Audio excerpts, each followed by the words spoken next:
श्री स्वामी समर्थ, श्री गुरुदेव दत्त. गुरुचरित्र पारायण करतात, पण पाठ कसं मांडायचं ते समजत नाही. तर मी ह्या व्हिडिओमध्ये माझ्या गुरुचरित्राचं जेव्हा पारायण होतं तेव्हा मी पाठ कसा मांडला ते दाखवलं आहे. चला तर आपण बघूया. सर्वप्रथम मी असं लाल कापड टाकायचं आसनावर, चौरंग पाठ घ्यायचा. आपण छोटी मूर्ती ठेवायला असं निघू शकतात.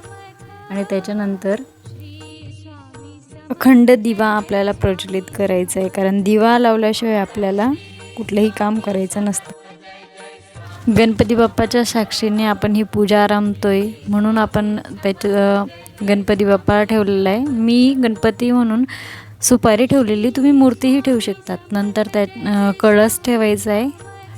कळस स्वामींच्या उजव्या हाताला यायला पाहिजे, म्हणजे आपल्या डाव्या हाताला.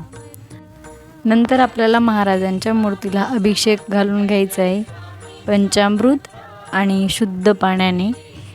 तुमच्याकडे गंगाजल असेल तर तुम्ही पाण्यात गंगाजलही टाकू शकतात, तेही अतिउत्तम.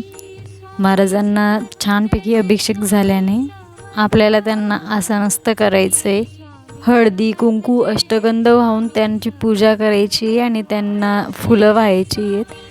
त्याच्यानंतर महाराजांसाठी आपल्याला इथे दाखवल्या गेल्याने मी जसं दाखवते तसं छोट्या वाटीत खडी साखर, प्यायला पाणी, असं नैवेद्य ठेवायचं आहे. बेल ठेवायची आहे नैवेद्य म्हणून. फळही ठेवू शकतात तुम्ही. त्याच्यानंतर माळ आणि अखंड चालणारे दीप. तुम्ही एक तुपाचा एक तेलाचा असा लावू शकतात, किंवा एक तेलाचा लावला तोही चालेल. आणि मग त्याच्यानंतर आपल्याला समोर गुरुचरित्राचं पाठ जी पोती आहे ती ठेवायची. त्याच्यासाठी पाठ बनवलेले, त्याचीही आपल्याला पूजा करायची हळदी कुंकू आणि एक फूल ठेवून. आणि ते आपल्याला लाल कापडाने झाकून घ्यायचं आहे, ते उघडं ठेवायचं नसतं, म्हणून ते व्यवस्थित झाकायचं आहे. ही झाली पूजेची मांडणी.